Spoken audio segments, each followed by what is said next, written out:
tutorial is for the Cottage Hip Bag by KMGhandmade. This is a really super fun sew and a really cute little bag. You're going to enjoy making this one. The flap is perfect for doing a focal or feature piece, so you can do some embroidery, some heat transfer vinyl, or use a panel like I did. My panel is a little bit too big, but I like how it comes up over the top of the flap. Speaking of the flap, it is held closed with a magnetic snap for mine, but you can use a turn lock or any kind of bag closure hardware that you want on the front here. When you open up the bag, you're going to notice there's a zipper pocket. This zipper pocket is a divider, so it divides up the lining, so there's two sections. The nice thing about that is you could put your sunglasses in the one side and your keys in the other, and your keys won't scratch up your sunglasses. Then in the back part of the lining, there are some card slots. And when you close the flap and flip it over to the back side, there is a slip pocket. And this slip pocket is perfect for your phone. It'll keep your phone safe because it's against your body. You don't have to worry about anybody being able to grab your phone, especially if you're at somewhere like a theme park or somewhere really busy. It'll be nice and safe against your body. Then the strap, it is adjustable, and there are a couple options for the strap. The option that I chose here was to use a swivel hook, but I will talk you through how to attach this if you're not using a swivel hook. So I do show you how to do the swivel hook, but I'll walk you through how to attach this without the swivel hook. Again, it's a really fun sew, really cute little bag, and I'm going to walk you through all the steps of making it. So let's get started. So the first thing you'll want to do is print your pattern or open it up in Adobe, whichever you prefer. I don't print my patterns because I like to save on paper, so I just print out pattern pieces that I need, and then I read from my computer, which is what I do while I'm filming these tutorials. I have the pattern opened up on my computer so that I can follow along to ensure that I'm giving all the correct instructions, because sometimes when I make a bag, and I'm sure many of you are like this, some things I do a little bit different. It still results in the same outcome for the bag, but just a few things I do a little bit different. However, when I film tutorials, I like to follow along and have them exactly as the pattern is written. Anyways, so what you'll want to do after you have the pattern printed or opened in Adobe is read through the entire pattern, because there is a lot of information in there that Kristen gives regarding different interfacings, different materials, etc. So you do want to read through to get that information. I wanted to share a little bit of information here because you're going to notice some things are going to be a little bit different. My lining fabrics are a canvas, and I chose canvas because, well, I like working with it, but it's nice because you don't have to interface canvas depending on the canvas you're using, but I have never interfaced canvas, so I like that because it saves me some interfacing. So you're going to notice that there's no interfacing on any of my lining pieces. I used a canvas, so this is a water-resistant canvas, and then I used a canvas for my exterior as well. And if you watch any of my past tutorials, you'll recognize this print, the little raindrops. This is also a canvas, and in the pattern she says that you can use fleece or Decoville heavy. You can even use foam if your machine can handle it. You can also use foam depending on the materials you're using and if your machine can handle it. So because I'm using canvas, I decided to use fleece just because I like the feel of it. Also because this is going to be a hip bag, I figure the fleece is nice to have. It'll make it sort of softer, especially when it's up against your hip. Another thing you're going to notice is my gusset looks a little bit different. So if you're like me and you're using a material that is directional, so mine has raindrops, I wanted the raindrops to look like they were falling the same way when you're going to see it on the side of the bag. You can actually cut this piece instead of cutting it on the fold. You can cut this piece where the fold is, but you want to leave some room for a seam allowance so that you can sew these two pieces right sides together and then press them open and you'll have it like that. You want to have a seam allowance. So usually what I do for that is I take my pattern piece, I'll lay it on top of my fabric, just like that, and then I'll trace it and I'll mark where the bottom is, and then I'll measure down. And the amount that you use, so for example, I used a 1/2 inch for here. The amount I used, I did for both pieces, so that when I sewed these together, I sewed it with a 1/2 inch. And the nice thing is you actually have that line drawn on it, so you can actually stitch right on top of that line, and it ensures that your seam here will be accurate and you'll have an accurate piece that is the accurate measurement. And I knew it was accurate because when I cut my fleece, I cut it on the fold, and this fits exactly. So that's what I do when I have a gusset and I'm using directional print. I don't always use a directional print just because I don't always like to do this, but this is what I did. And then I stitched, I don't know if you can see that, there you go. I stitched on both sides of the seam as well to help keep that nice and flat and open. So that's what I did with directional fabric. I'm also going to be using some webbing. There are instructions in the pattern for making the strap using quilt cotton, but I'm using webbing for this tutorial. So here's the webbing I'm using, and I've got it all cut. So that's the other thing. I've gone ahead and I cut out all my pieces, all my interfacing. I've interfaced everything. I've also marked on pattern pieces where there needs to be some marks. For example, on the lining of the flap, there needs to be a mark made for where to place my magnetic snap. I've also marked a T for the top and the letter for what the pattern piece is. This just helps me when I'm going along, especially during filming a tutorial, so that I'm not trying to find out which pattern piece is what. I just know, look at the back, okay, that's the piece I need. And marking all my centers as well, that makes it easy for when I get to that part to be able to line everything up so that everything is centered nicely. Another thing I went ahead and did, but I will show you in the video, is I've gone ahead and I folded my card slots as well, and I've made all my marks. So that's something I like to do before I get started quite often, is go ahead and make all my marks and do some of this kind of, I call it prep work. I like to get it done, just gets it out of the way, and then when I go to sew that spot or that section, I don't have to worry about stopping and then making all my marks. It's already done. It's kind of like gets it all out of the way, and you know, you don't have to think about it after. So I like to do that ahead of time. But if you're not like that and you don't want to, you totally don't have to. You can do it once you get to that step in the pattern. It's just something because I've already gone ahead and read ahead in the pattern, I just went ahead and did that. There are some marks that I couldn't make because there's things that need to be attached first, so I will go off camera. I never give any measurements or show rulers or show pattern pieces on camera because that's for the protection of the designer, so I will go off camera and make the marks.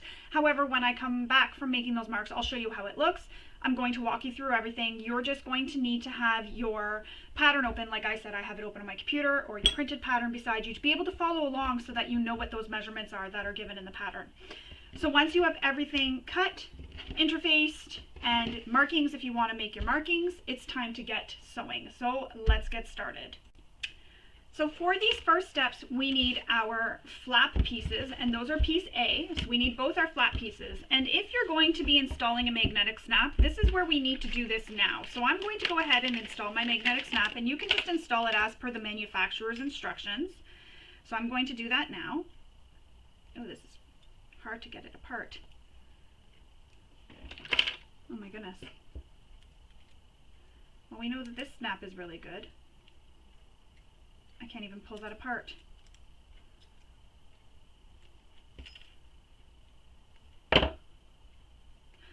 I'm going to pause this and ask my son to pull this apart because I can't get it apart. All right, yay, my son got them apart, so here's one half and here's the other. At least we know that this magnetic snap is nice and strong. If you're wondering where this magnetic snap is from, it's from Bob and Jen's Odds and Ends. They are really strong. I've used them on other bags, but I've never had that where I couldn't get them apart when they were snapped together. And for those who do follow me and watch, this is my girl Buddy. She likes to be part of the videos. Usually she likes to get in the way and try to challenge me while I'm sewing by wagging her tail around, and I have to move her out of the way. But this is Buddy. I don't move her off the table because this is the only table she's allowed on in the house, and she feels like she's helping me, and if you listen when I'm not talking, you may actually be able to hear her purring. So now that the magnetic snap has been taken apart, we can continue on. So I've gone ahead and made my mark for where my snap needs to be placed. So again, the measurement is given in the pattern, so you'll want to refer to that for where you're placing your magnetic snap. So I'm going to go ahead and take the washer and make the marks for the slits. And just like that, I've made two little marks. And if your magnetic snap is installed differently, go ahead and follow the manufacturer's instructions to install that snap.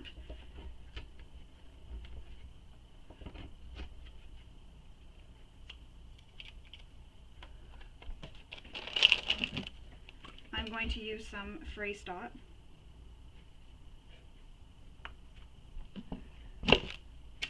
And then once I have those slits marked, another thing I like to do is use a piece of Peltex or Decoville Heavy.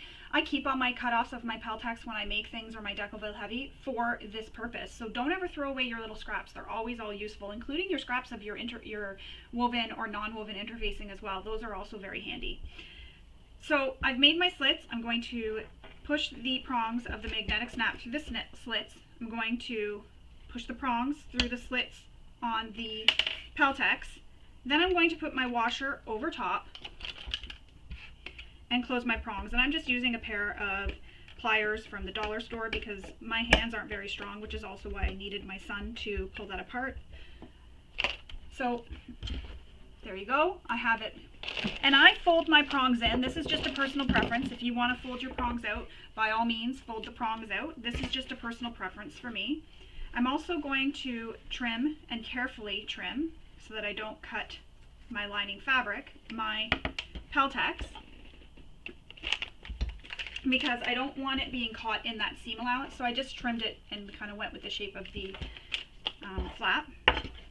So now I'm going to add a piece of tape over the prongs. You can also fuse a piece of interfacing over your prongs. This just helps protect the other side of the fabric, so whatever fabric is going to be against this, from the prongs poking through over time from wear and tear, because as it rubs, it could rub against the other fabric. So that'll just help prevent any damage to the other fabric. And it also helps act as a little bit of extra security to ensure that this prong won't come off at all. So there it is, all installed. Now we need to take our two flap pieces, so our exterior flap and our lining flap, and place them right sides together. And then we're going to clip them together. Once this is all clipped together, we're going to sew this with the seam allowance given in the pattern. And what I like to do first is line up my top corners and then pin the rest of the way. Make sure that my center marks are all lined up, including at the top and the bottom.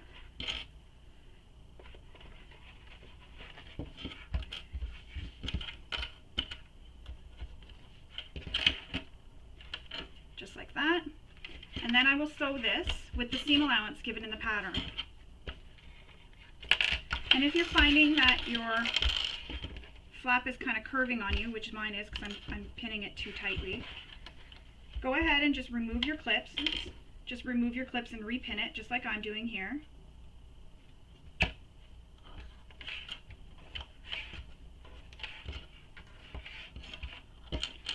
My flap is not lining up on the sides.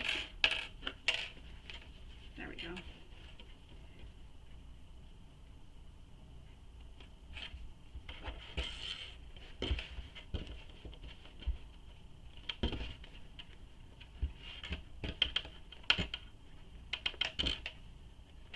It's going to be one of those days where I think everything is going to fight me. But that's okay, because it's going to show you that even things don't work out for me. Alright, so now I'm going to sew this, and I'm going to leave an opening in the top for turning right sides out. So what I like to do when I leave my opening is I like to start at the top, sew down until I reach where my seam allowance is, and then continue sewing and all the way around. And when I come back, I like to stop and go sew up off the edge of the fabric, and that just helps your turning hole turn nicer when you turn it right side out, and then when you go to push your turning hole back in before you top stitch, it just makes it look nicer, at least I find. So that's just a little tip. So make sure you leave that turning hole. And don't forget to back stitch at start and stop as well.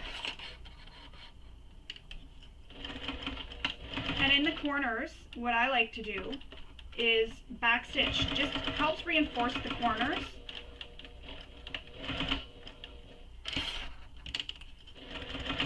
Because when you're poking them out, you're causing a lot of stress on that corner. So it just helps reinforce the corner. It makes it so that you don't accidentally, if you do push too hard, you don't accidentally push your fabric, your whatever tool, I was trying to think of the word, the tool you're using when you're poking up that corner, it doesn't push right through the fabrics.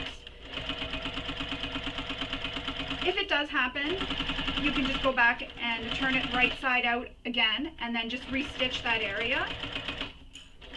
It has happened to me before. A little bit.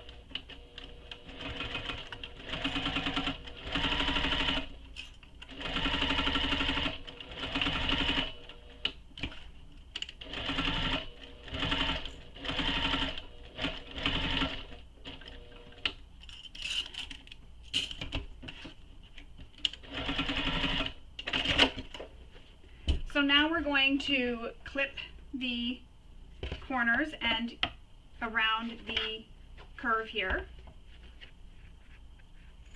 And I'm just going to use pinking shears.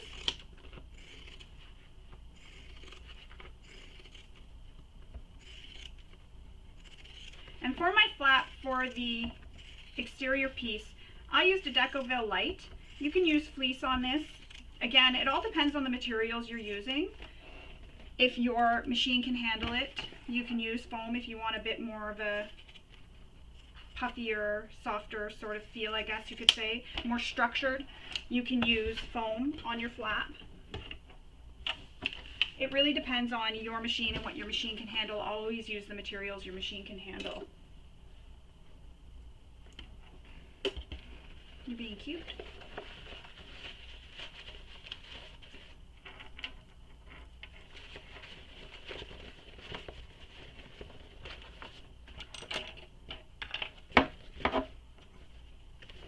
So now I'm just poking up my corners, and this is what I was talking about when you put stress on your corners. That's why I like to backstitch them, because when you're poking out, you are putting a bit of stress, and that can cause your tool to accidentally push through.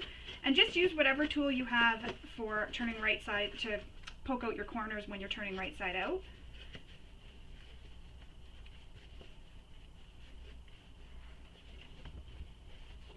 And I like to also run my tool along my seams just to really help get those seams pushed out. So if you're not using a magnetic snap, yours won't look like this on the back with a magnetic snap. If you are, that's how it's going to look. Just like this so far. So now what we're going to do is we're going to take this and we're going to press it, and then when we come back, we're going to top stitch this flap. So I'm going to take this to my iron and I'm going to give it a really good press, and again I'm going to use my tool to run it along that seam again just to make sure that it gets pushed out. So I just reach in and I just push along the seam just like that, and that helps curve this edge and get it all nicely poked out. So I'm going to take this to my iron, I'm going to give this a really good press, and when I'm pressing, because I have my magnetic snap, I'm going to be careful when I'm pressing near the magnetic snap so I don't demagnetize it. So I'm going to be very careful pressing around there. So I'm going to go give this a press, come back, and we will continue with making our flap. So my flap is all pressed. Now I'm going to top stitch all the way around the flap, which will also close this hole as you go. So this hole right at the top, and see when I pushed it in, it made it easier to push it in because I stitched coming off the fabric then down to where my seam allowance is, then across. So I just went, when I stitched this, say this was raw edge, I came down to where my seam allowance was and then started going across all the way around. Then when I got back up here, stitched across, and when I came to this point where I wanted to leave my hole, I stitched up off the fabric. And that just helps when you're turning your turning hole under to make it turn nice and flat. So I'm going to top stitch this with the seam allowance given in the pattern.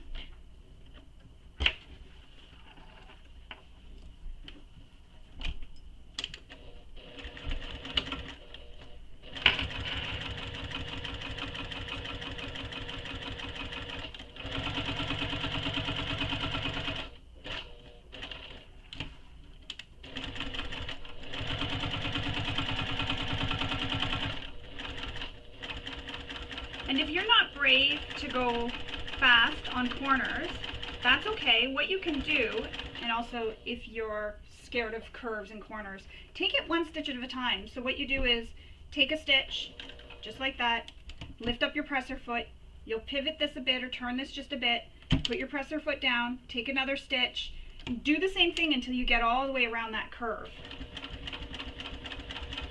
Another tip is you could also draw the seam allowance on. So if it's on the exterior of the bag, I would use something like a Clover Choco, something that you can just brush off, and then draw your seam allowance and just stitch directly on top of that seam allowance as you go, and that'll help you stitch that curve nice and neatly.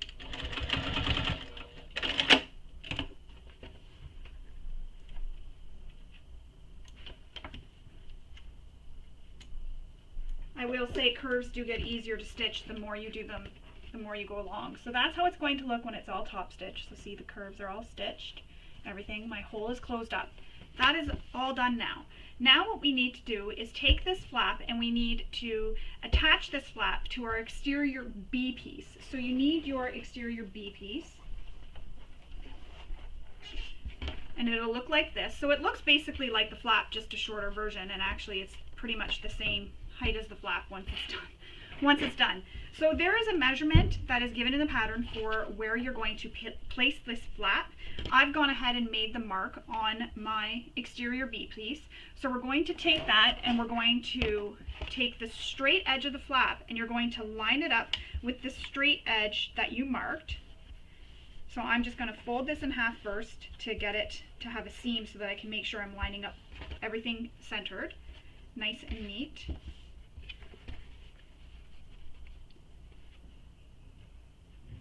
And then I'm going to line up the straight edge of the flap with that edge that I made, that mark that I made, just like that. So they're going to be facing the opposite way. So you have the two curved edges this way.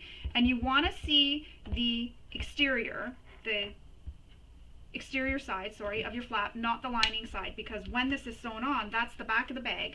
That comes over the front. So you have the back and the front. So make sure both pieces are facing right side up in front of you.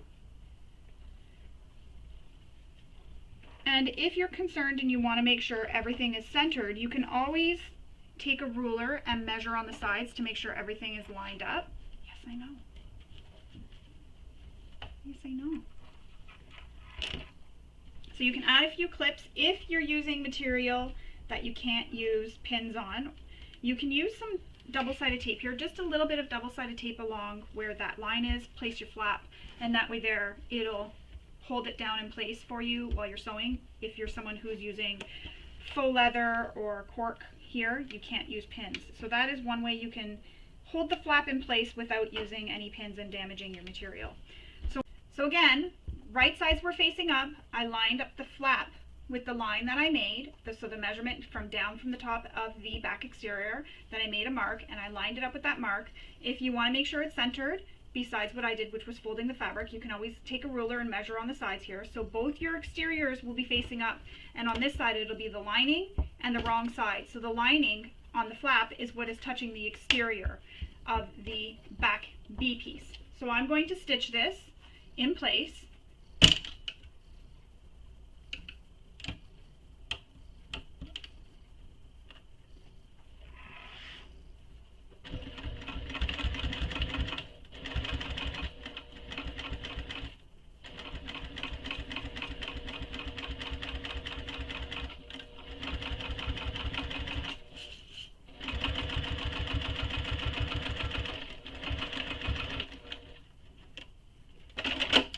I'm just going to do a second set of stitching just to make sure.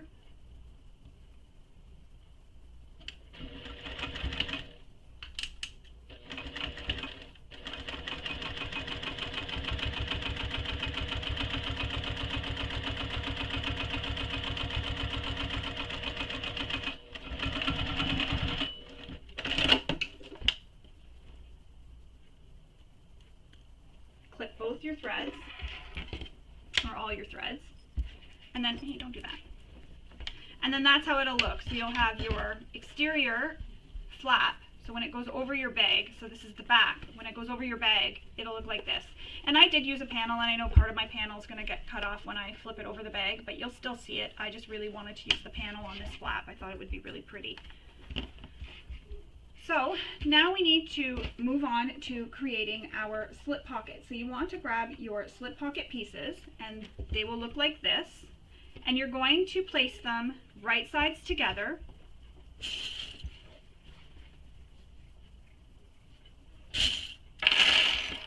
So clip them right sides together.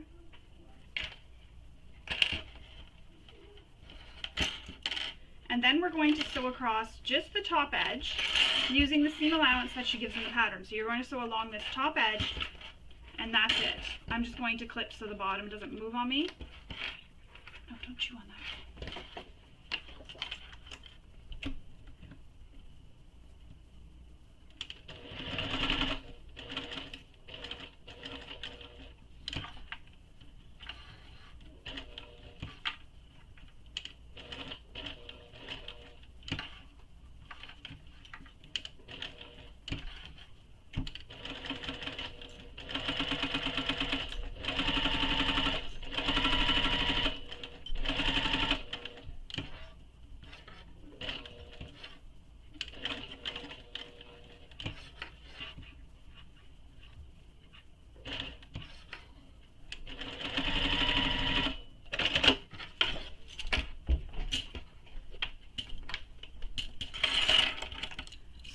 going to snip along the seam allowance here, and then we're going to turn it right sides out. And what I like to do is just snip so that I'm going into these corners, so that those corners will poke out really nice. But be careful that you don't go too close and snip your stitches.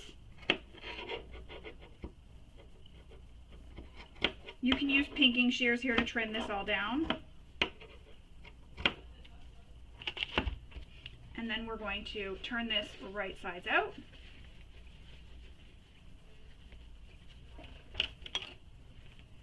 Use whatever turning tool you have to poke those out.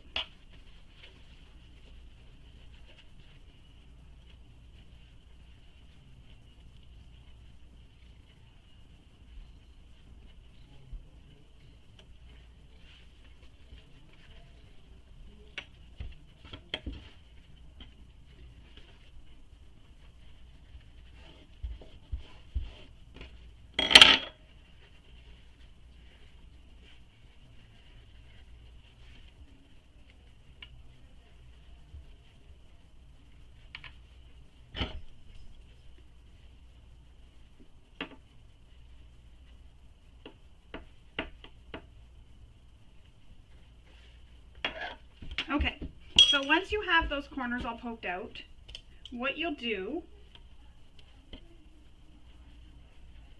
is take this to your iron and give it a really good press. And make sure those corners are poked out as nice as you can get them, so you get nice crisp corners. So make sure they're poked out as nice as you can. So take this to your iron and give this a nice press to get it nice and flat. So I'm going to go do that, and we'll come back and continue on. So now that I have this all pressed, and another thing I did was I went and trimmed where the corners are, and I just trimmed it on an angle just to help reduce that bulk so that these would lay flat. So I trimmed them on the corners. So now we're going to top stitch this with the seam allowance given in the pattern.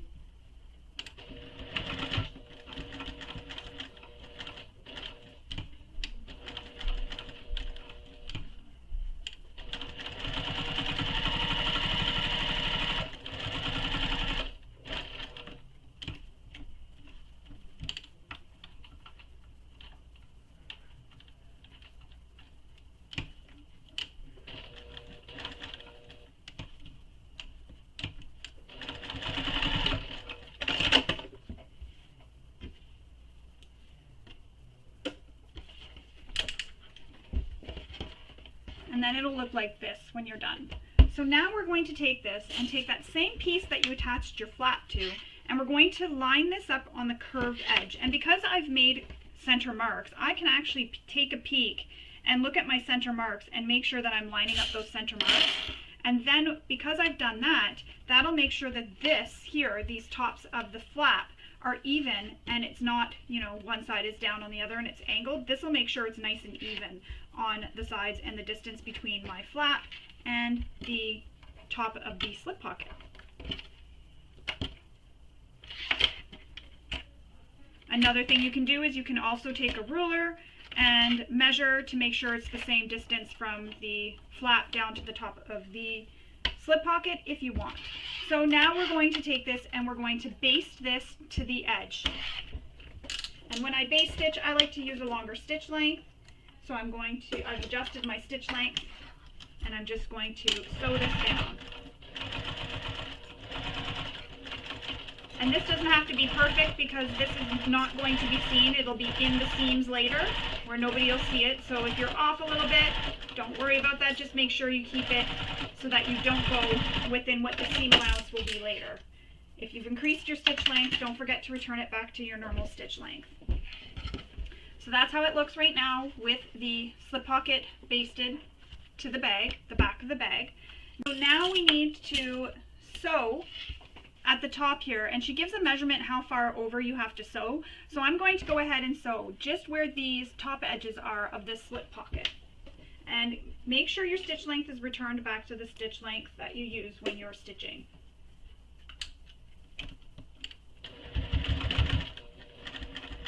And I'm just going to go right on top of my top stitching so you don't see this as much. It won't be as noticeable.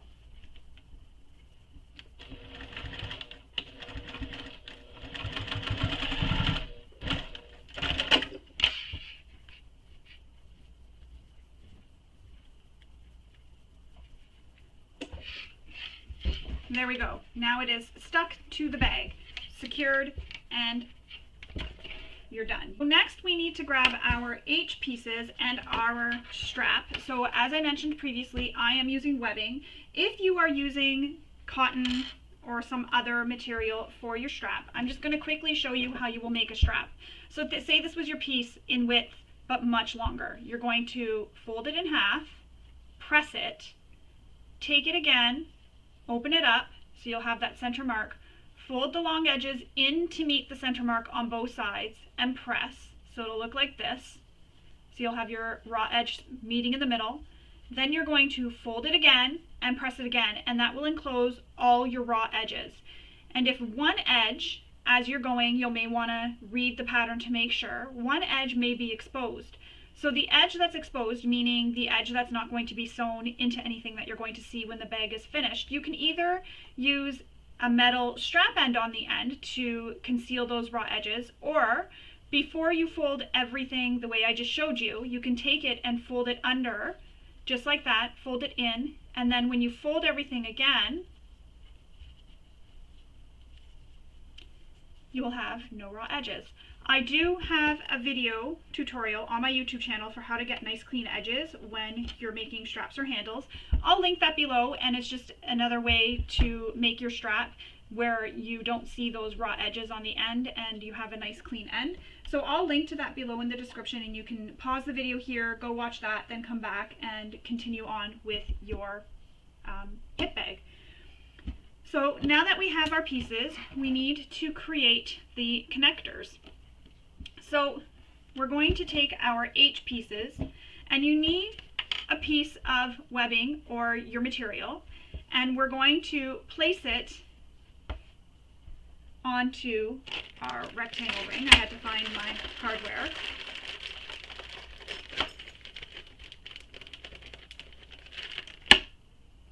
So I'm using a rectangle ring. If you're using a quick release, which will be using more hardware, you'll use a D-ring. I'm using a rectangle ring. So you got to slip it onto your rectangle ring, fold this in half, clip it, and then I'm going to stitch the end here to help hold this together.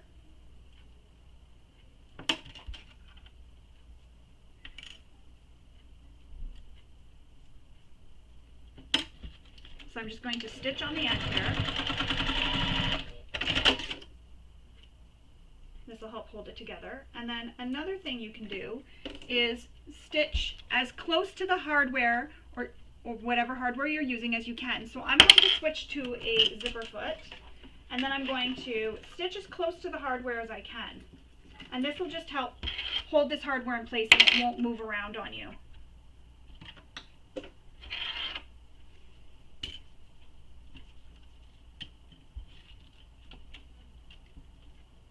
You can stitch up, so you can start at the bottom where you basted those short edges together, and you can stitch up the side if you want.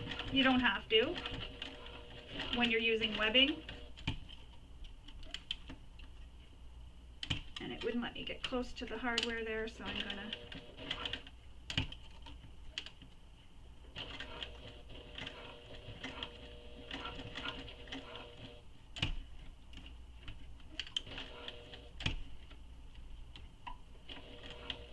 right now my presser foot is up on top of my ring, so I'm just being careful, and sometimes I get ready to hand crank if I feel like it's going to skip a stitch on me.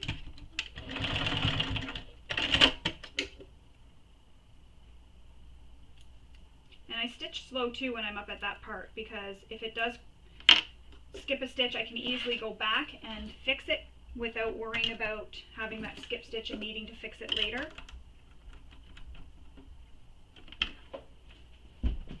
And that's how it'll look. You'll have it all stitched and in place. And if you used material, so quilt cotton, it'll look a little bit different, but this is how it looks with webbing. Now we need to place two of these pieces together, so they're going to be right sides together, and we need to place the connector in between the two connectors, so the two H pieces. but you have to place this so that it overhangs over the edge of the connector. I want to try and find one that shows up more on camera. I think this one might. Yeah. So, oh no, this one does. So this has to overhang like that. So here's the edge of my connector, and this needs to overhang, and she gives the measurement in the pattern. So I'm going to go and do that. I'm going to take my ruler and measure, and I'm going to have it overhang. And then once you get it to where it's overhanging, you're then going to clip these right sides together, just like that. So when I come back, mine will be clipped right sides together. You won't see this. So this is sandwiched in between.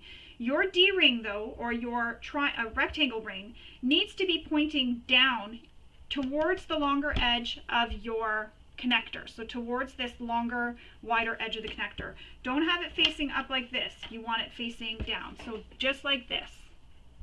So I'm going to go do that. I'm going to pin it together, and we'll come back and we will sew it. So I wanted to come back and show you what I did was I just basted this to the connector just to hold it, and it's just within where I did that stitching on my handle connector. So now that I have it basted in place, and I did it within the seam allowance as well when I basted it there, so you won't see this once I stitch this all together. So I'm going to place these right sides together, and then what we will do is we will sew the long sides, the long edges on the sides, and this top short edge together using the seam allowance she gives in the pattern.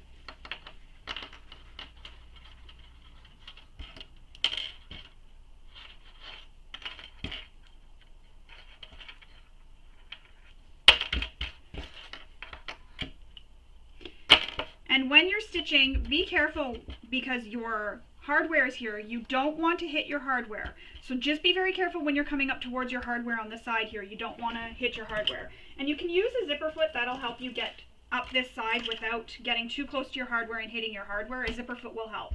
So go ahead and sew this using the seam allowance given in the pattern. And again, you're just sewing the 3 edges. So up one side, across the top where that connector is, that D-ring or rectangle ring, and back down the other side.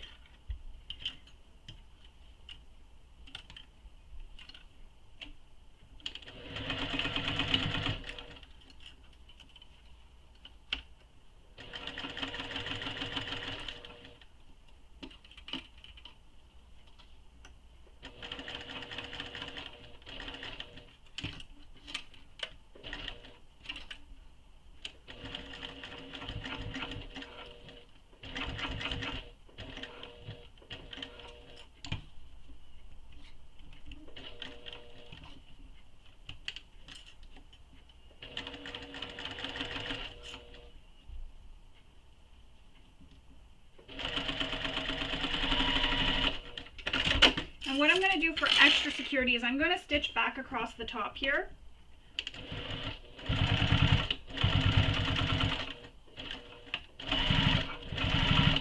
Just to really make sure that it's in place.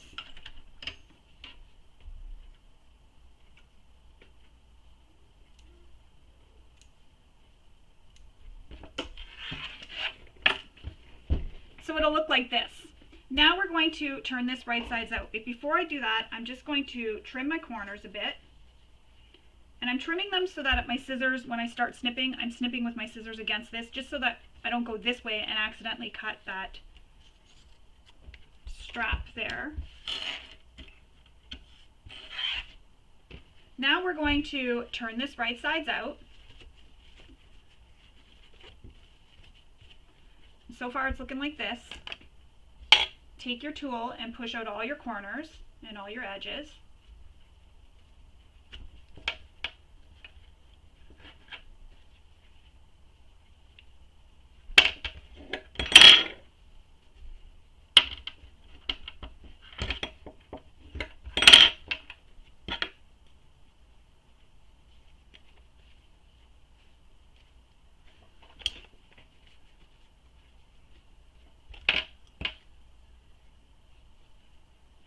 And when I cut these, I even made sure that my raindrops were facing the right way. So I was fussy cutting everything to make sure that it was all going to be facing the right way.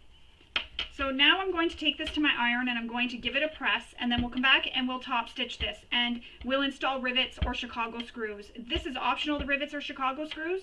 So when I go to install those, I'll turn the camera off because you don't need to see that. It's pretty, you know, obvious if you've installed rivets before how to do it, and you don't really need to sit and watch me do that.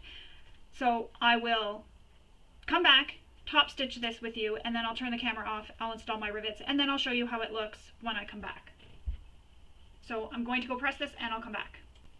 Alright, so it's pressed. Now I'm going to just top stitch those same edges that we stitched when we were stitching this together. And I have some threads to snip here. So I'm going to top stitch this. I'm going to switch back to my regular foot.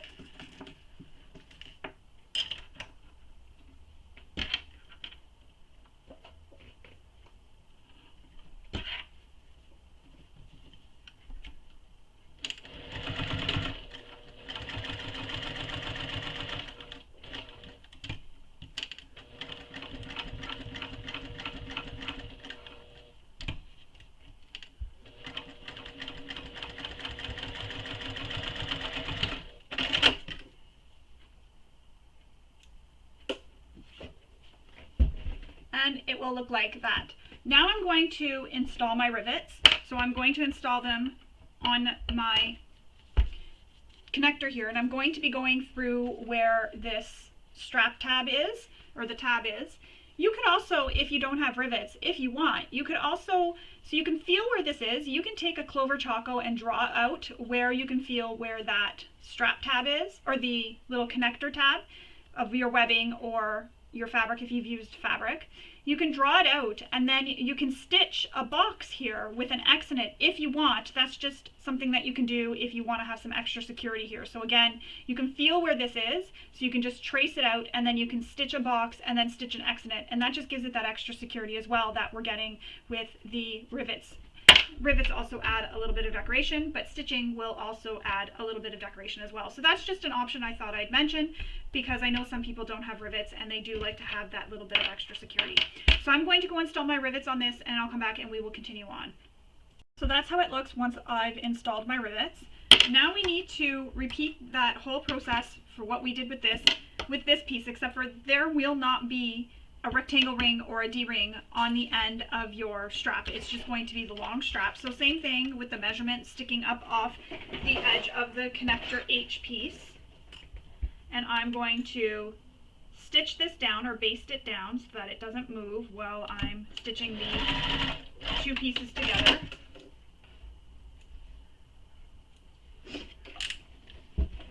And then I'm going to place the pieces right sides together, and again I'll switch out to my zipper foot so that I can get nice and close without hitting my hardware, because my other foot is a little bit big and I might hit my hardware with the foot. So pin these right sides together, pretty sides touching, and then you'll sew up one side across the top where the strap is, and then back down the other side, and don't forget to back stitch at start and stop.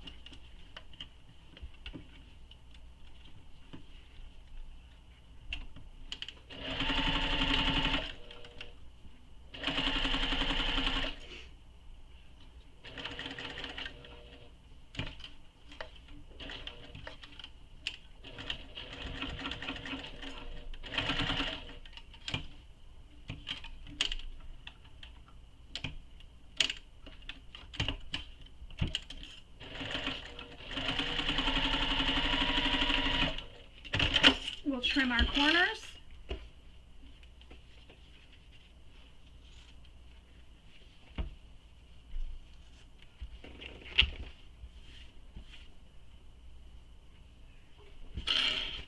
Then we will turn this right sides out. And another thing I did before I continue is they had those little pieces sticking out the edge, kind of like little ears, I guess. I just trimmed it so this was straight, this whole edge.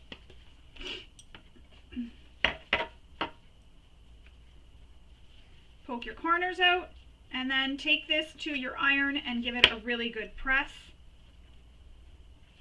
And then we'll come back after we give it a press and we will top stitch this all the way around with the seam allowance given in the pattern. So I'm going to go press this, and then we'll come back and top stitch it. Alright, so now I'm going to top stitch this.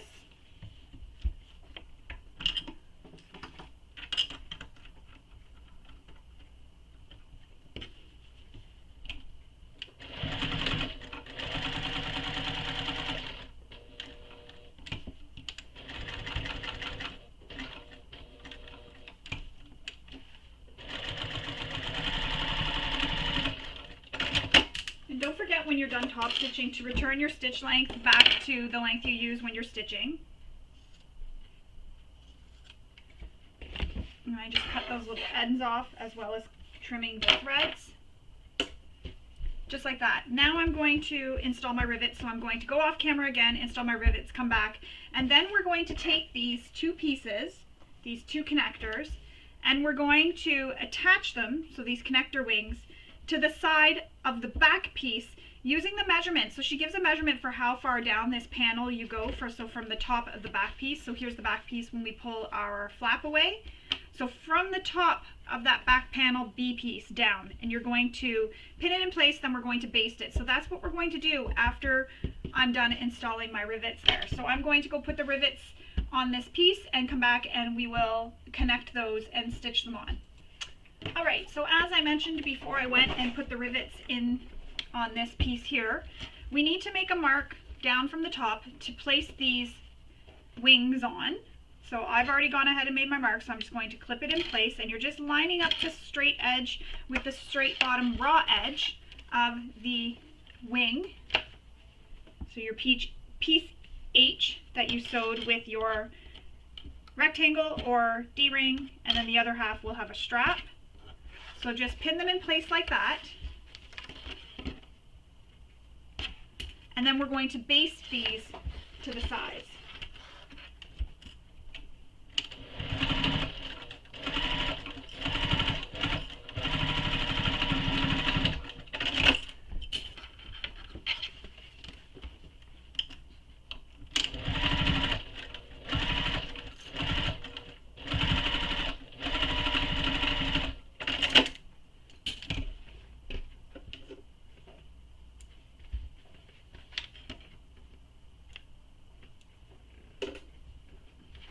And that is how this will look once you have it connected with your wings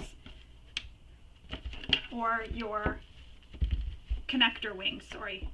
So we're going to put this to the side and move on. Sorry, we're not putting this to the side. We need to keep this out, and we need our gusset pieces, so our exterior gusset pieces. And if you haven't already, mark the center point curve of the B piece and of your gussets.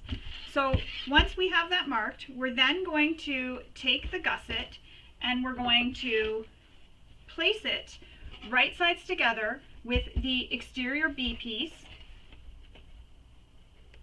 and you're going to clip it all the way around. And when you're clipping it, you want this, so see how your gusset has this edge here that kind of curves? You want that to be the side that you're clipping into the bag. The straight edge, this long straight edge, is the free edge that won't be clipped to anything. So line up your center mark, and then I place a couple pins just to help, or clips, sorry, just to help hold it in place. Then clip at the top on both sides. And if this is going to be in your way, what you could do is just add a few clips or even rubber band the strap out of the way.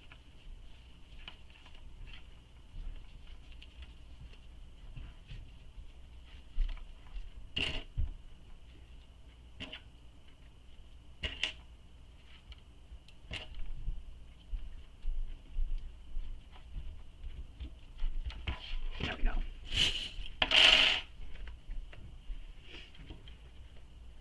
So continue clipping once you get the top edges clipped. Continue clipping all the way around.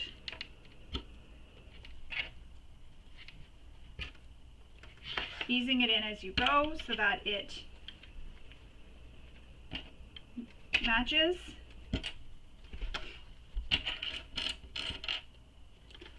And then once we have it all clipped, we're going to place some snips in the curves along the seam allowance, or within the seam allowance. This will just help the fabric ease while you're sewing, because it kind of opens it up and it helps it sew, and you'll get a nicer curve and you won't have any of those pleats.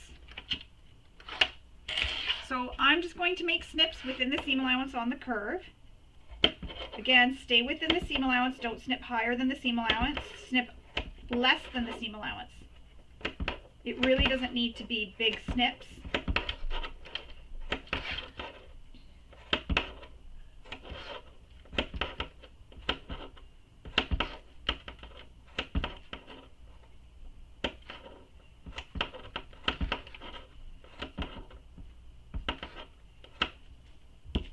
And now I'm going to stitch this with the seam allowance given in the pattern.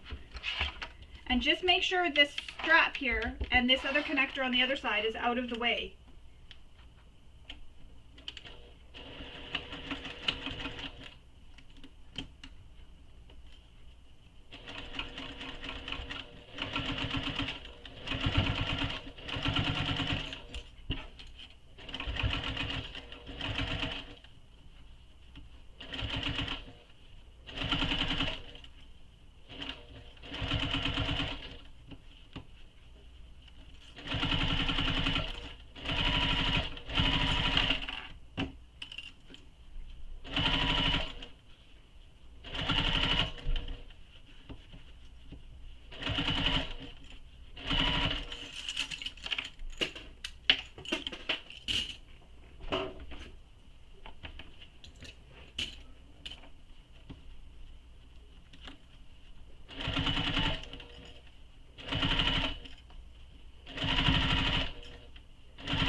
So that is how it will look.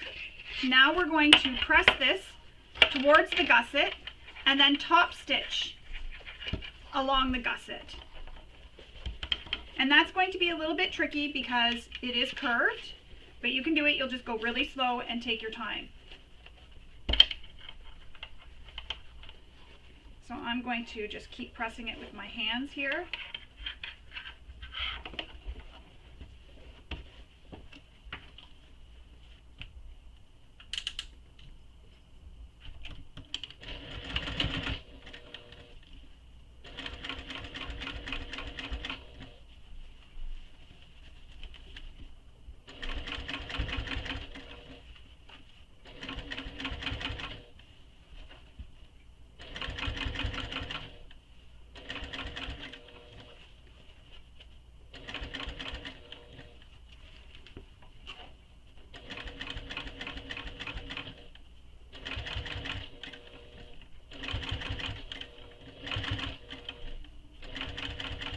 So you see how I have my gusset curved up over my presser foot? I find that that just makes it easier for me when I'm top stitching like this, because I don't have a free arm on my machine. I can't wrap it around, so I have to do it this way.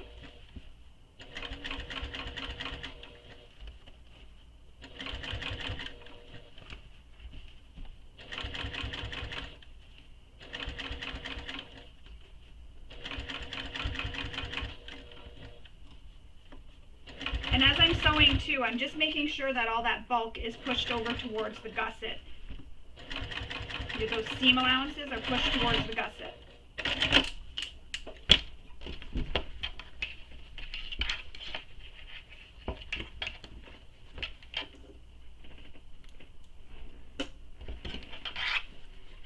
And there you go. It's all top stitched. So now we're going to set this to the side. The rear panel, as you can see, is complete. So that's how it's going to look once it's closed. You'll just see, sorry, I was holding that up too high. You'll see the flap, and then on the back is your slip pocket with your strap. So we're going to set this to the side. We'll install our hardware later, and we're going to move on.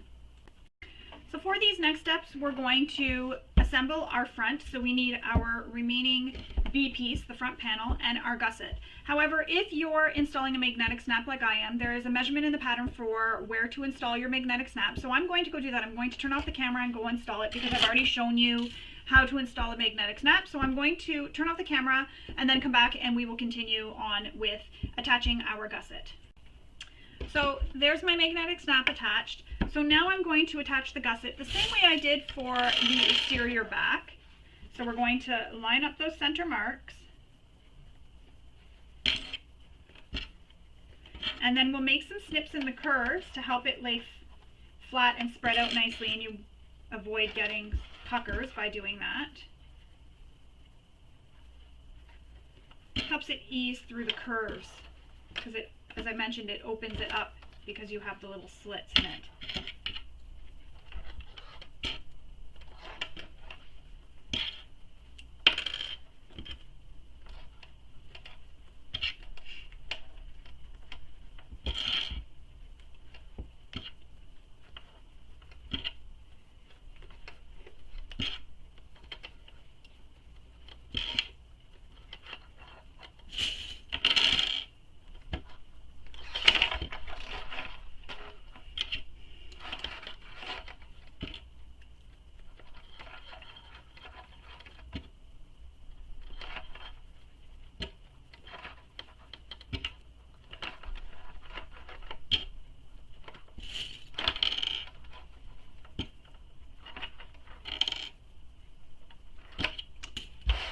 Now I'm going to make those snips, and again, keep it within the seam allowance.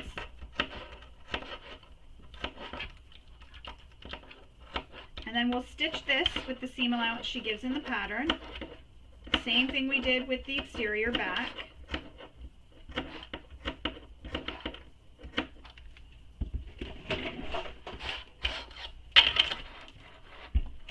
Always check to make sure that your seam or your stitch length is returned to your regular stitch length.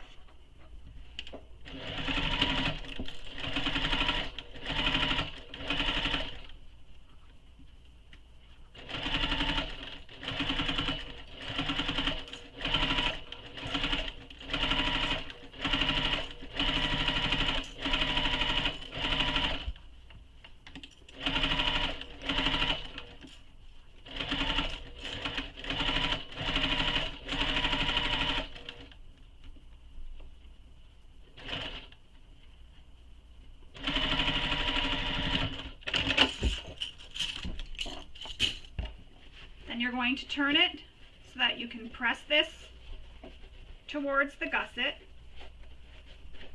and then we'll top stitch. Same thing we did again with the exterior back.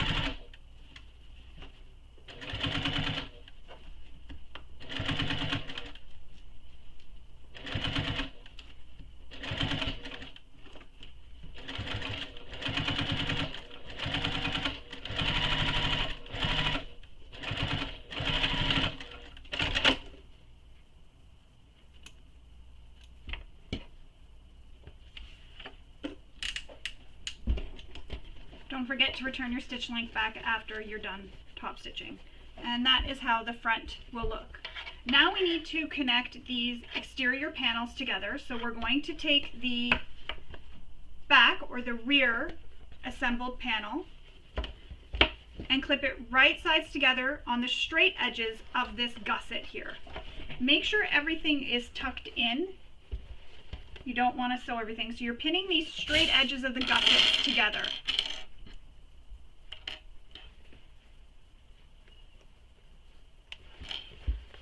So your center marks and your tops first.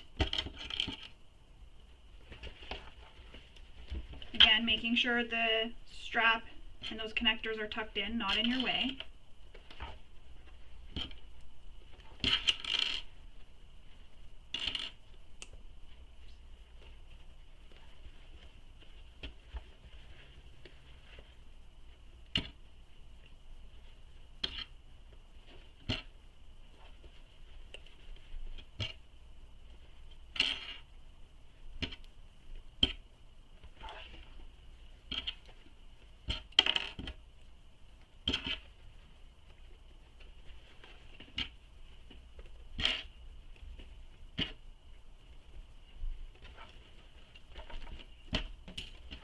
Just like that. Then we're going to sew this together using the seam allowance given in the pattern.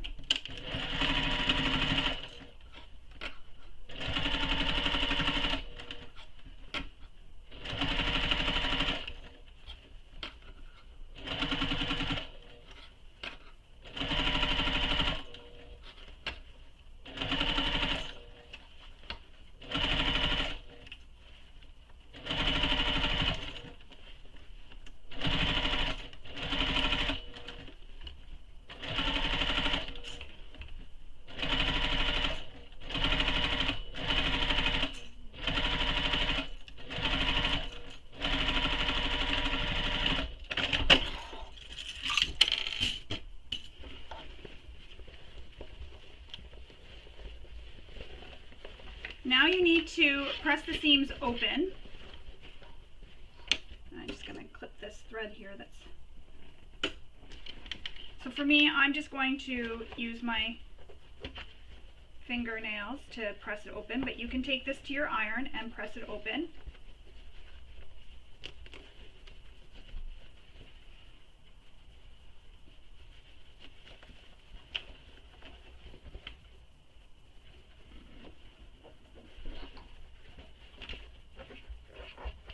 I find with canvas I can press with my thumb and it kind of just creases it with my nail, causing it to stay open.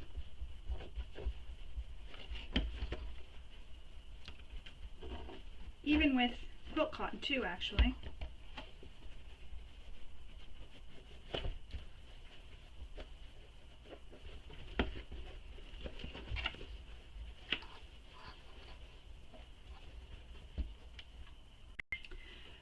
So now we need to apply that double-sided tape all around the top here, and we'll fold it down, creating a hem using the seam allowance and instructions she gives in the pattern. So I'm going to go and do that. I'm going to make a mark so that I can have it be an accurate hem. So I'm going to do this off camera and then come back and we will continue on. So once it's pressed and taped down, that's what it'll look like. I've applied some clips just because my tape was lifting a bit and wasn't really holding on. So I've just used my clips to help hold it down while we are working on the next step. So that's how it looks. You'll have it folded down at the top. We're going to put the exterior to the side for now. We are done with it. So for these next steps, we need our credit card slots and these F pieces, the side panels. So your credit card slot will look like this, be a big long strip, and you're going to make marks with the measurements she gives in the pattern. Once you have all those marks made, make sure you mark where the top is so you know where to fold. Your first mark that you made from the top down, you will fold it so that it is a valley, meaning it goes down like this. So you'll fold it so that it is right sides together. The second fold is going to be wrong sides together, creating a mountain. Then your third fold will be right sides together, again, creating that valley. The next fold will be wrong sides together, then right sides together, then wrong sides together. So the mountains are wrong sides together and the valleys are right sides together. And your card slot panel will look like this once you have it all folded and pressed. So I'm going to just show you that again. So the marks are all made. So I have my marks that were made. You can see them here. All my marks were made with the measurements she gives in the pattern. I fold this first one, so the one from the top down, so that the fabrics are right sides together. Then the second one was folded wrong sides. Then the next one, right sides together. Then the next one, wrong sides together. Then right sides together. Then wrong sides together. Now we're going to top stitch these mountains here, just those mountains, not the valleys. So the valleys are the ones again that went down. You just want to top stitch the top parts of the card slots.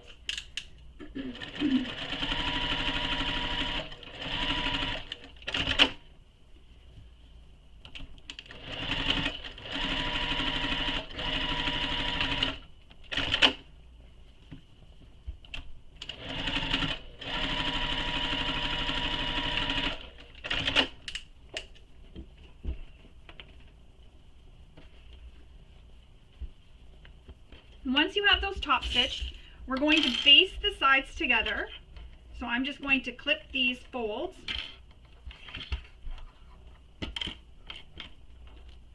And we're going to baste the sides together.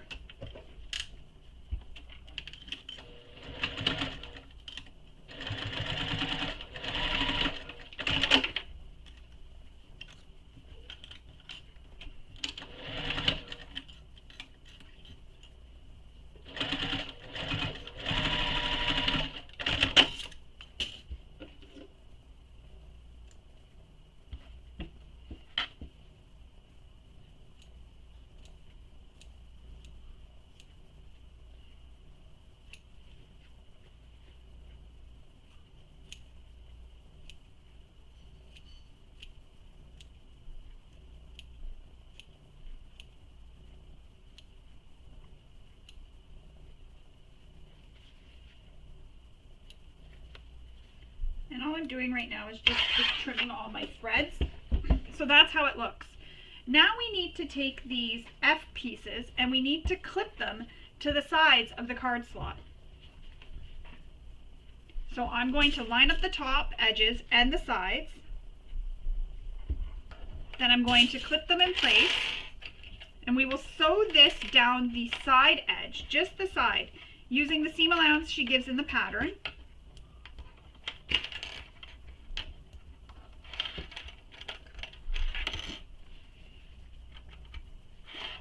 So you're clipping the long edges, the long side edges.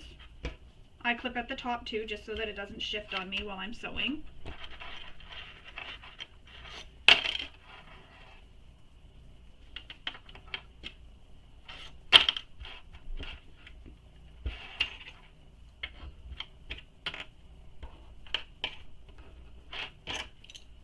So now we're going to stitch these card slots together. Or sorry, the side panels to the card slot.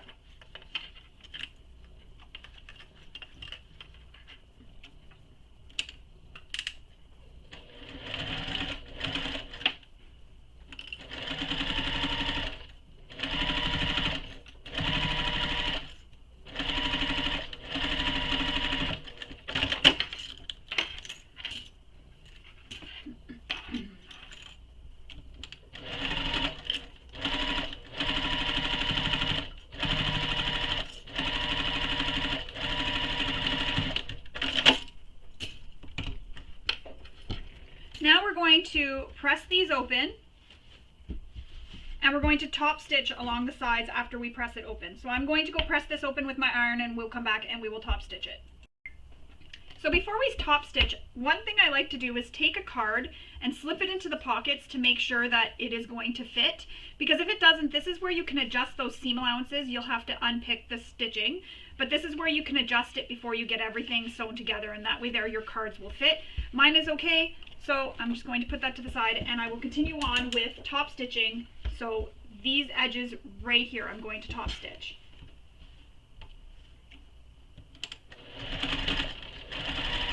So you're top stitching on top of the side panel F.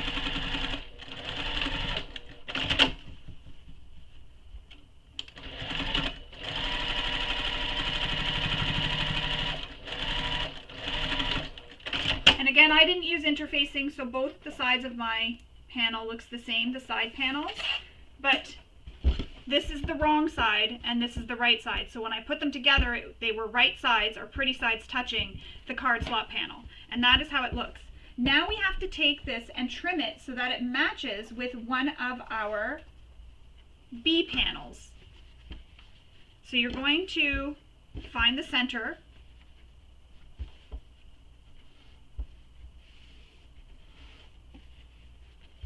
And if you want, you can create a second one of these. You can do 2 panels inside the bag with the card slots if you want. I had cut some so that I could make a second card slot, but for the video I'm just going to do one so you see how it looks with the one.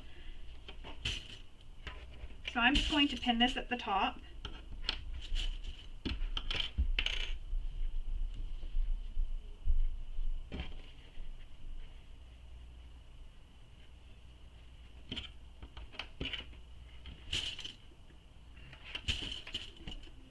And then once it's all pinned, I'm going to trim off the excess so that it matches with this other B panel.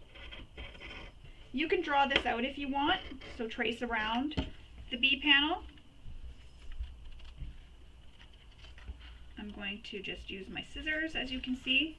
You can also take this and use your rotary cutter and ruler.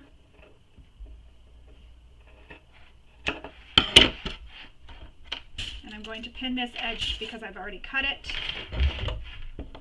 Just be careful not to cut that B panel as you're cutting.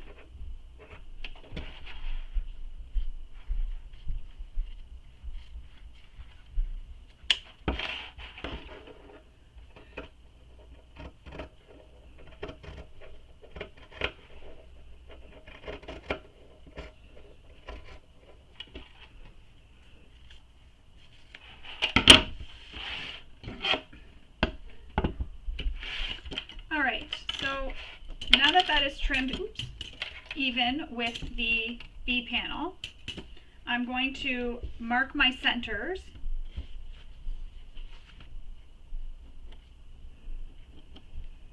And I do use a pencil, as I've mentioned in past videos. The reason is it's right in the seam allowance in this way here.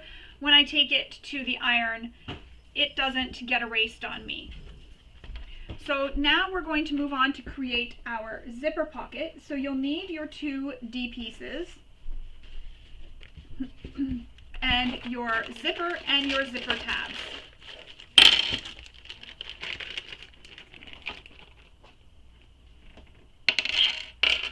So if you haven't already, install your zipper pull onto your zipper tape, and then we're going to wrap the tabs. So you're going to place the zipper. So again, mine doesn't have a right or a wrong side. So we're going to pretend that this side is the wrong side. So I'll put a little W here so that it makes sense. So that's the wrong side. So you're going to place your zipper tab so that it is right sides together with the right side of the zipper. So pretty sides touching. And I like to center it. And this is nice because it already has the fold from when I was showing you how to make the strap. So that's the wrong side. I wrote a little W there. And the right side is touching the right side of the zipper. So I'm going to wrap this around. So I've pinned it so that the raw edges line up. I'm going to wrap it around my zipper tape, clip it in place, and then take the other side and wrap that around the zipper tape and clip it in place. Just like that. So you have the raw edges back here and it's all clipped in place.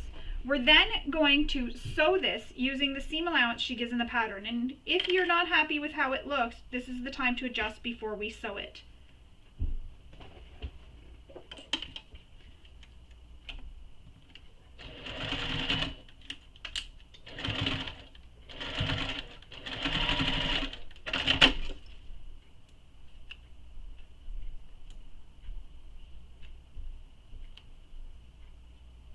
Clip all your threads.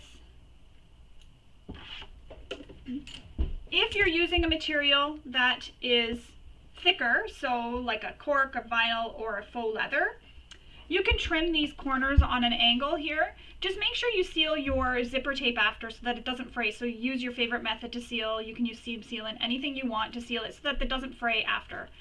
Once you have that done, so as you can see, I'm using canvas. It doesn't need to be trimmed. It turns, it's nice, it's not too thick. I'm going to turn it so that it is right sides out. So I've just pulled the zipper out of the zipper tab. I'm going to line these all up and clip it.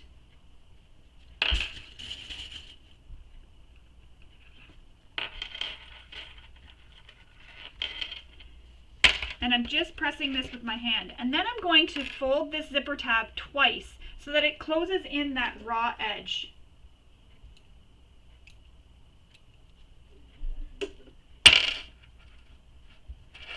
So fold it twice to close in the raw edge.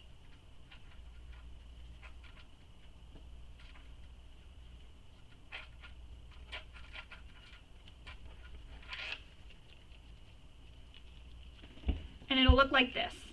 So everything lines up behind the zipper tab. It all lines up here and it all lines up in the front. And then you see no raw edges. So now I'm going to stitch this using the seam allowance given in the pattern.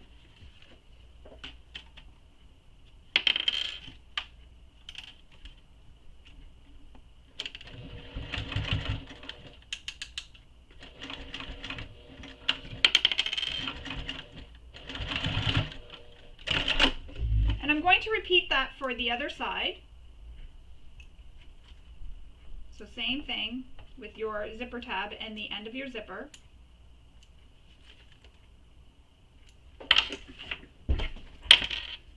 Place the right sides together, add a clip, wrap the one end around the zipper tape, add a clip, wrap the other end around, add a clip, and then sew this with the seam allowance.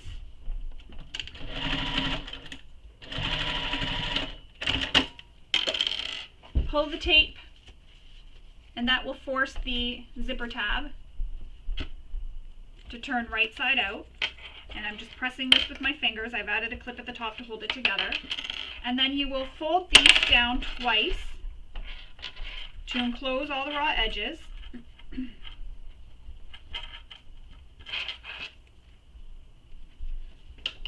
And I have thread sticking out. So when I'm folding this raw edge here at the top, what I do is I fold it down until it just touches where the zipper is. And then I fold it again.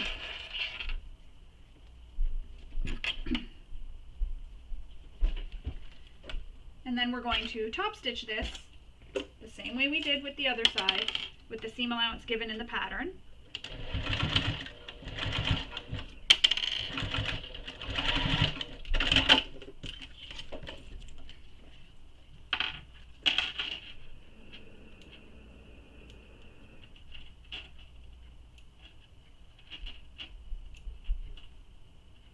A lot of threads here.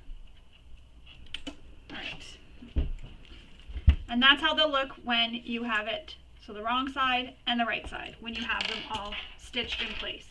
I'm going to fold this zipper in half, and I'm going to find where the center mark is.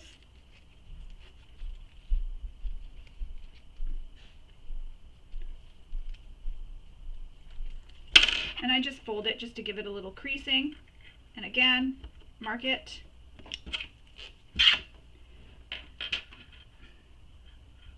Now we're going to add some double-sided tape. Where's my double-sided tape? Along these long edges of the zipper.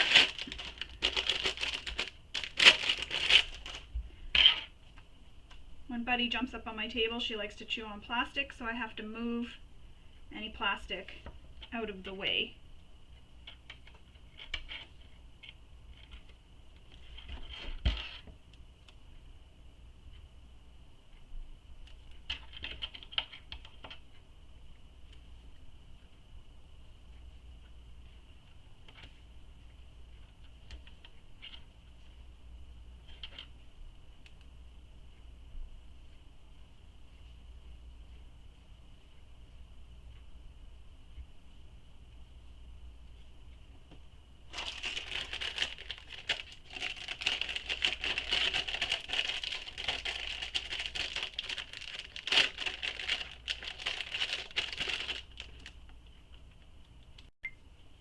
So now that you have the double-sided tape attached to your zipper, you can go ahead and remove the paper backing.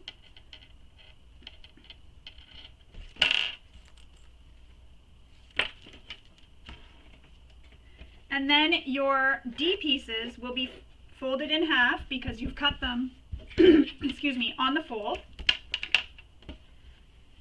So you're going to line up the center marks with the center marks on your zipper. So you want everything to line up. And I'm just going to make those center marks again.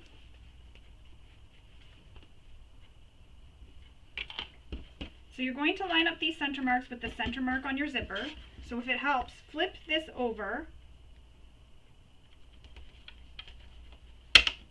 and then stick it down or tape it to the zipper, just like that.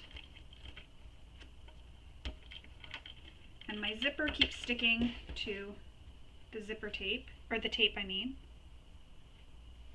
Repeat the same thing for the other side. Line up those center marks. And you want to make sure you have the top edge of the pocket the same distance on both sides, so the same distance away from the teeth on both sides of the zipper pocket.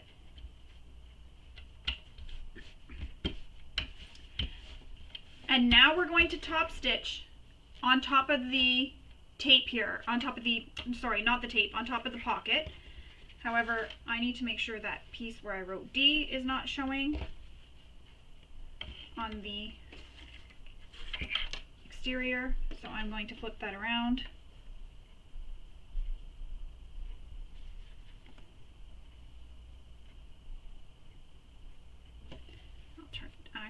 I'll flip it this way so that none of those marks show. Refold it again in half. I don't want any of those marks showing.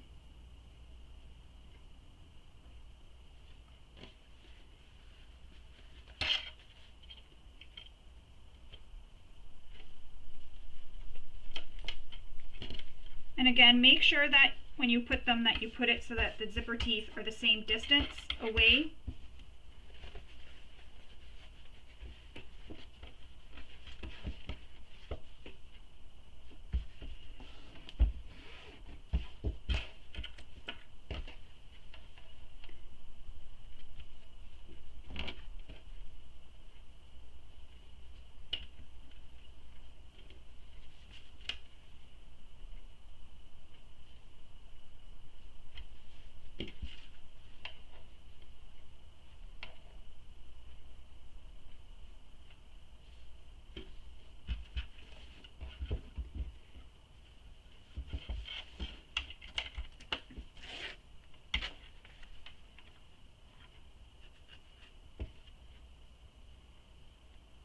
Take your time doing this. It's worth it in the end to have it nice and straight and even. As you can see, I'm really taking my time to do this. Now I'm going to top stitch beside the zipper.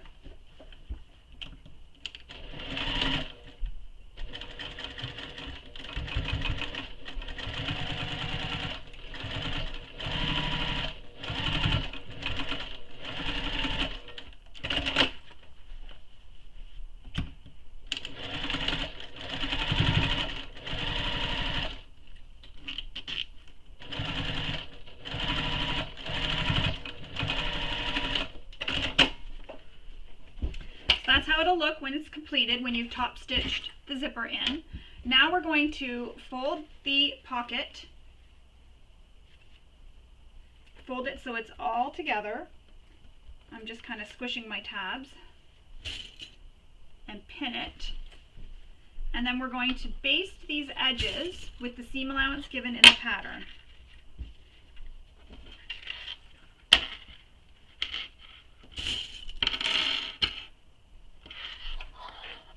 So line all your edges up.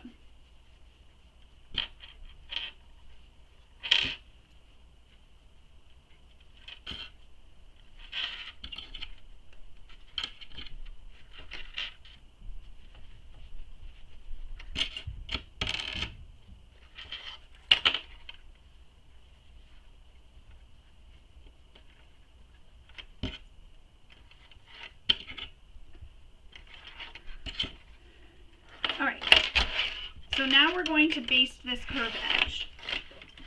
And when you baste, you can use a longer stitch length. It doesn't have to be your regular stitch length.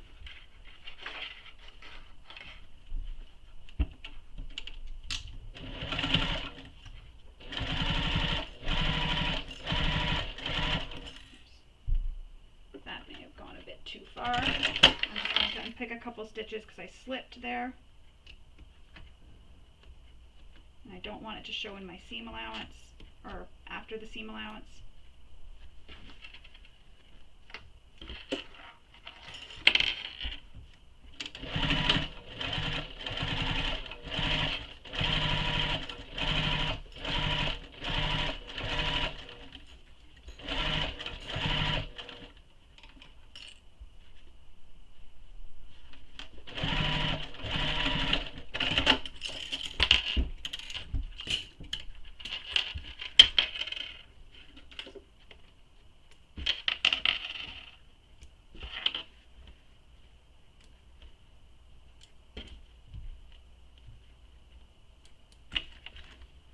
I'm just clipping all my threads now. And that is how it'll look once you've basted all your curved edges. Now we need to grab our gussets. And because I've turned this the other way so I don't see my marks, I'm going to fold it again and make my mark in the middle here.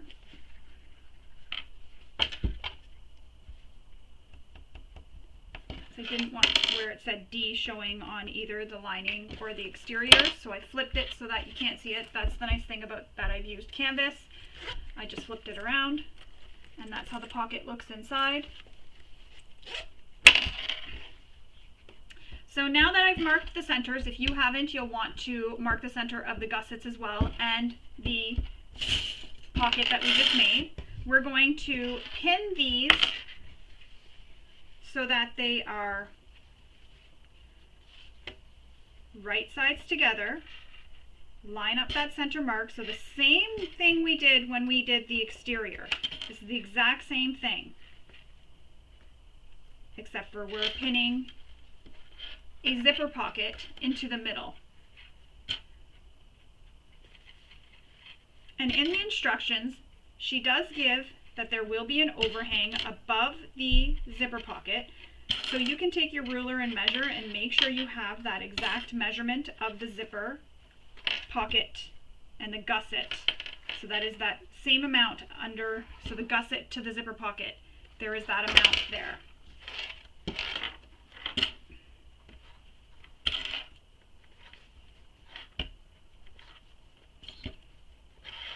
You can also clip these curves.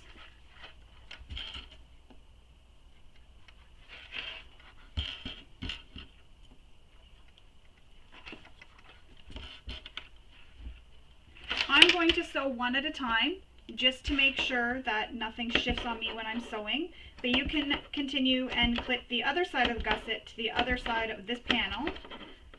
However, I'm going to sew them one at a time.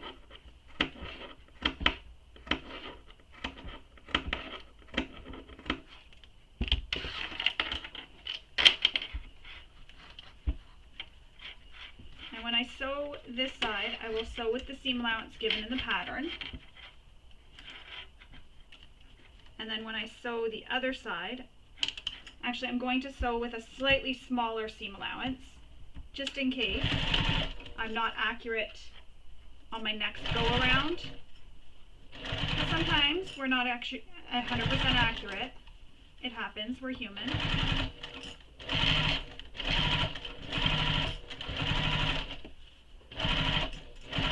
So it's kind of like basting this to the pocket.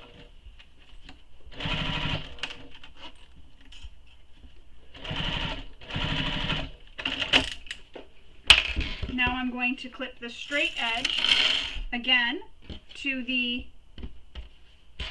zipper panel, or zipper pocket. So right sides together. So your wrong side of your gusset is facing up, and it is right sides together with your zipper pocket.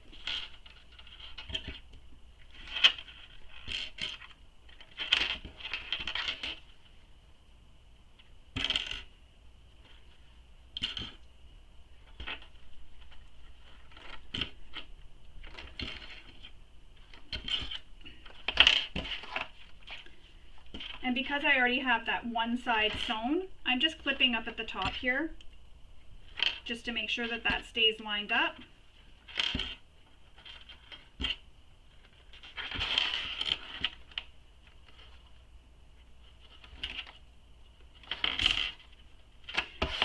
Make my snips again, and I'm just going to go and snip where I snipped the previous time, so I can see those snips.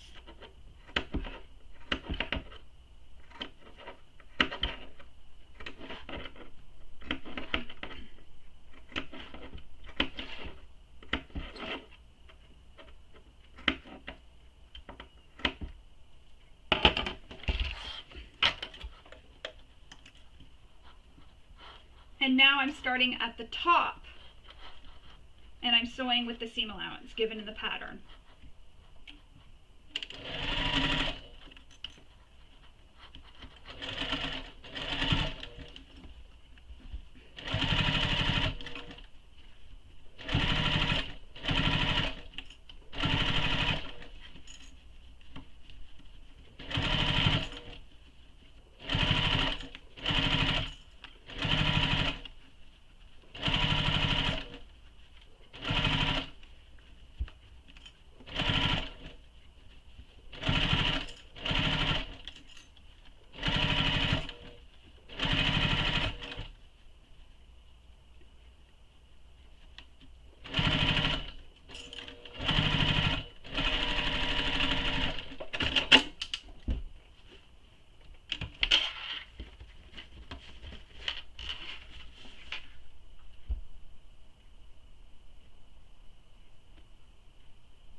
Now we're going to attach our lining panels. So those are piece B to this gusset here. So it'll be right sides together with the right side of your gusset. So clip it in place.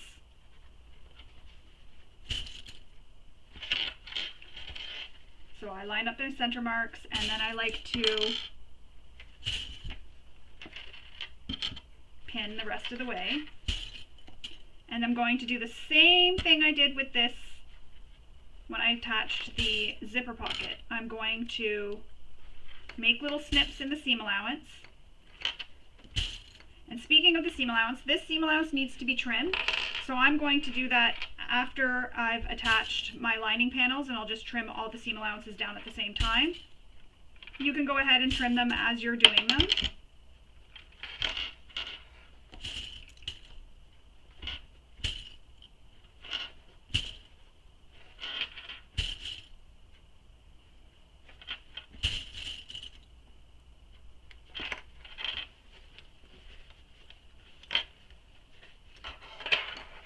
So there's one lining panel attached. I'm going to stitch it in place.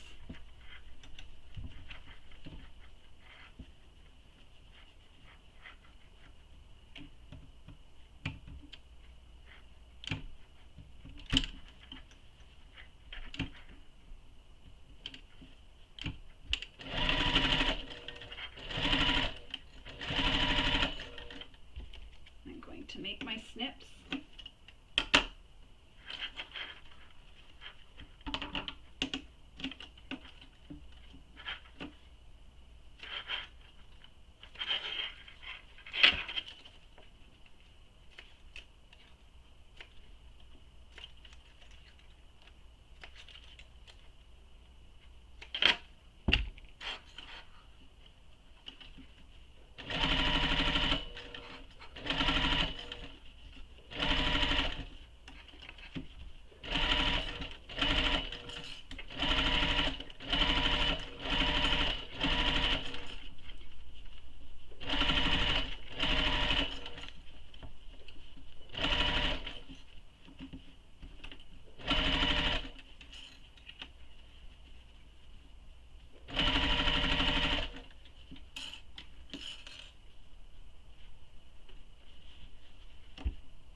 And now we're going to clip the gusset to the card slot panel. So same thing as we did before. Clip it all the way around, clipping in the center and at the tops. So again, lining up those center marks.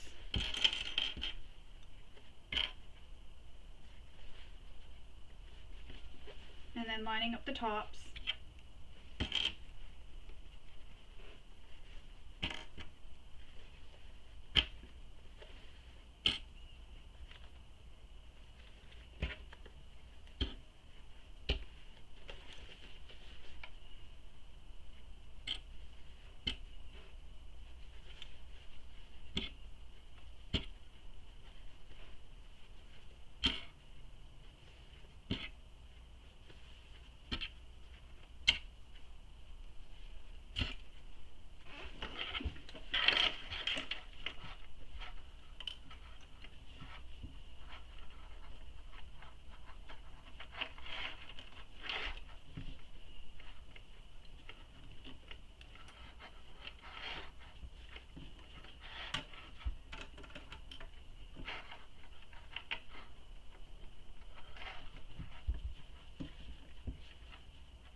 To make my snips, that's okay.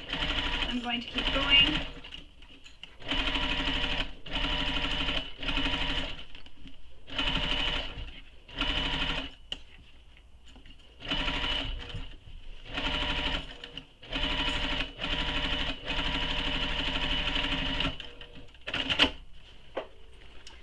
There we go. That is how it looks. You have your divider zipper pocket here in the center and your card slots on the other. So I'm going to go and trim my seam allowances, and then I'll come back and we will complete our hip bag. Okay, so once your seam allowances are all trimmed, it'll look like this. I've gone ahead and made a mark for where we're going to press this top edge down. You'll need to use some double-sided tape. Place the double-sided tape and press it. So I'm going to use some double-sided tape and then take it to my iron and press it to make sure it's really pressed. Another thing I did while I was off camera is I added a little handmade tag here underneath my flap, just like that. So when you open the flap, you see the little handmade tag. You can add this handmade tag if you want lower so that when your flap is closed, you can see it. I just thought it'd be kind of cute, little peekaboo thing when you open up your flap. So that's what I did off camera. So I'm going to go and apply the double-sided tape, flip the hem down, press it with my iron, and then I'll come back and we will finish the bag because we are almost done. Alright, so I've gone ahead and pressed and taped that down with the double-sided tape, so my exterior and lining here. In the next steps, she gives instructions for installing a snap turn lock or one of the other snaps if you're not using a magnetic snap. So you'll want to follow those instructions if that's what you're using. I am not, so we are going to continue on with the instructions. So you want to make sure your exterior is right side out and your lining is wrong side out. So exterior right side out, lining wrong side out. And then you're going to place your lining inside your bag, and you want to line up all the seams. So the center seam on the gusset, so where those two gussets are joined, you want to line that up at the top.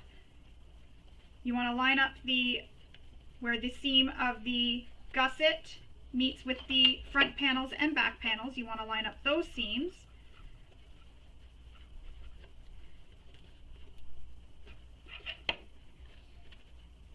And take your time doing this. It's really worth it in the end to have everything all nicely lined up. Do that on the other side.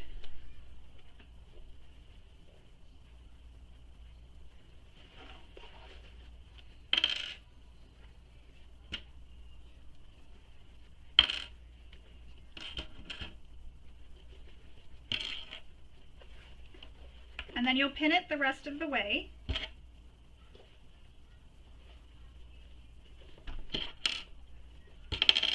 You could also use some double-sided tape if you want to hold these two edges together.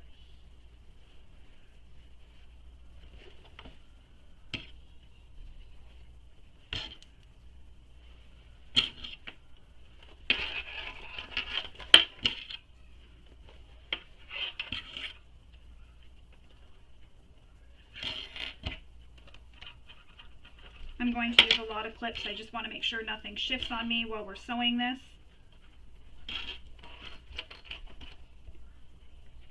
You can already see how it's starting to look.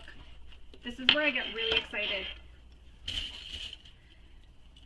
So once this is all clipped, the top edges are clipped and they're all lined up, what we're going to do is we're going to sew this. And if you're like me and you don't have a free arm, normally what I would do is turn my bag so that it is lining side out. But because that divider pocket is there, it's going to be a little bit hard.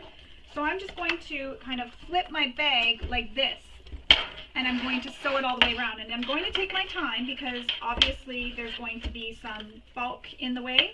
So I'm going to take my time while I'm doing it to make sure nothing shifts on me. And I won't remove any clips until my presser foot gets close to them or touches them.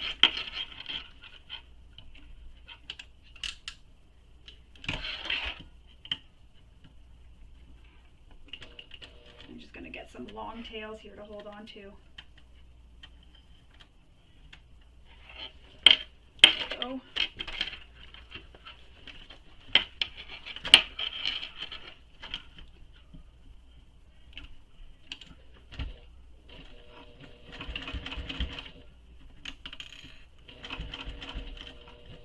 I'm just taking my time. There's no point in rushing.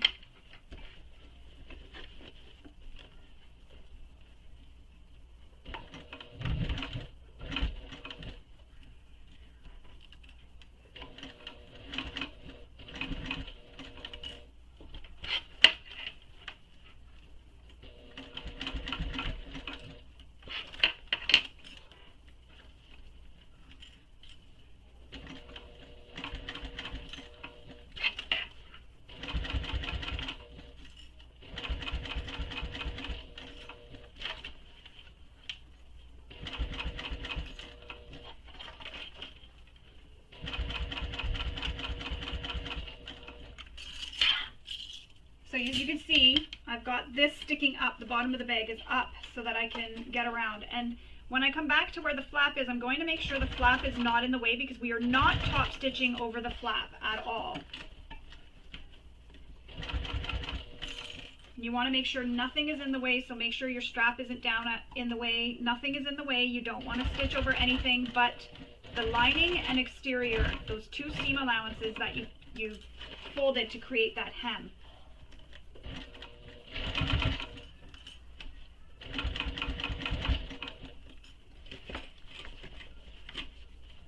And if you have a long zipper pull on that zipper pocket, make sure it's tucked down into the bag so that it doesn't get caught under your presser foot.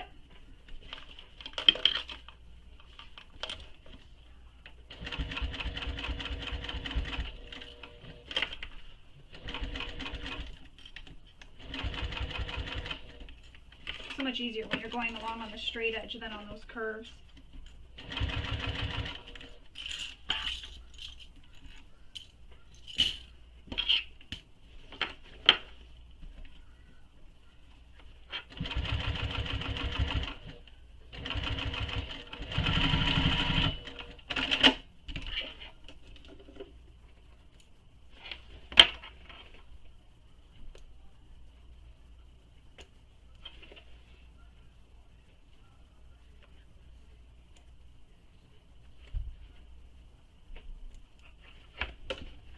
So I'm just going to check to make sure everything is good.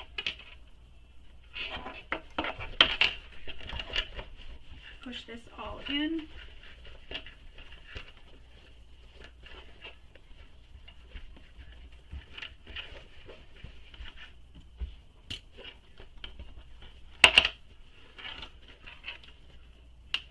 And it is squishy because I used fleece, so it is squishy, so it won't keep the shape quite as well as if you used Decoville, or even if your machine could handle it and you used foam. So it'll be a little bit more squishy, but that's how it looks so far. Now we need to, I'm just going to go and trim any of these threads that I can see poking out everywhere. I guess I didn't trim all my threads good. So I'm going to trim any threads that I can see, so this is the time to do it. Just look and see if there's any threads you can see poking out or anywhere that you didn't catch, or even any like fraying from the material. We're good. So now we're going to move along and we're going to install the strap hardware. So I'm going to unclip my strap. Alright, so now we need to attach the hardware to our bag. And this is where you'll want to decide what type of strap you're doing. I did use a rectangle ring, but I'm going to use a swivel hook as well. So first you'll want to take your strap and slide your slider onto it. So what I did there was I've put my strap so it's flat like this. And I'm going to slide my slider onto it. Just like that. And then I'm going to take my swivel hook and slide the strap through the swivel hook. And then I'm going to take my strap and slide it back up over the bar of the slider. So over and back down through. So it'll look like this. So I'll do that again, one more time. So I get my strap nice and flat. I take my slider, so there's my slider, and I'm going to put one end of the strap through the slider, so the top, and if you have a middle bar, you can push the middle bar against the side of the strap that's through the slider, but I don't. And then I'm going to put the strap through the other side so that this goes over the middle bar like that. Then I'm going to take my swivel hook and I'm going to feed it. So my swivel hook, and I'm going to go like this. You want the swivel hook to be like this, so facing the same way your slider is. Then you want to take that end of the strap and push it up through the slider, so it'll look like this. And then you want it to go down over the middle bar of the slider. If you don't want to use the swivel hook, what you can do instead of sliding it through the swivel hook is you can just put your strap through the rectangle ring, and that'll make it a permanent strap. But I wanted one that you can attach and detach. Once you have that done, you can sew this or use a rivet. So I'm just going to sew this. Just for the video purposes, I may attach a rivet later. But I'm going to sew this.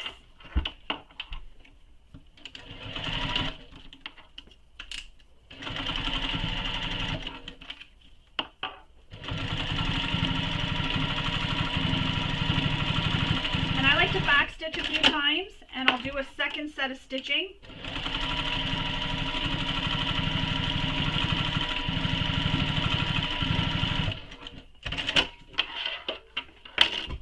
I'm going to cut all my threads.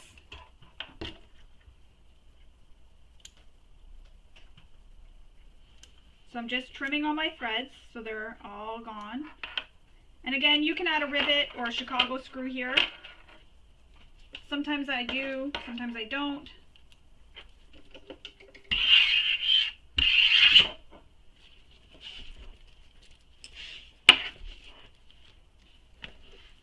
And I should have used a D-ring, but I used a rectangle ring. That's okay, it does the same job. And that is how it will look once you have it clipped. It'll go around your waist, just like that. Now your cottage hip bag is all complete. You've got your strap attached. We've attached the flap with your snaps. You have a zipper pocket inside, and you have your card slots. You're ready to go. Take it out and show it off to the world. I hope you enjoyed sewing this along with me. If you have any questions, you can always email Kristen at the email provided in the pattern. You can also comment in the comments below. I tend to see them. Sometimes I don't see them right away because I don't get notifications, but I do come back and check quite often to see if there is any. But if you need a fast response, the best way is to email Kristen. Once you are done your cottage hip bag, don't forget to share it on social media and use the hashtags that are given in the pattern so that we can easily find it, and also share in the KMG Bag Makers group on Facebook, because everybody there, including Kristen and myself, would love to see your completed cottage hip bag. So I hope you enjoyed sewing along with me and maybe picked up a few tips and tricks along the way. Thank you for sewing with me, and I hope you all have a wonderful day. Bye.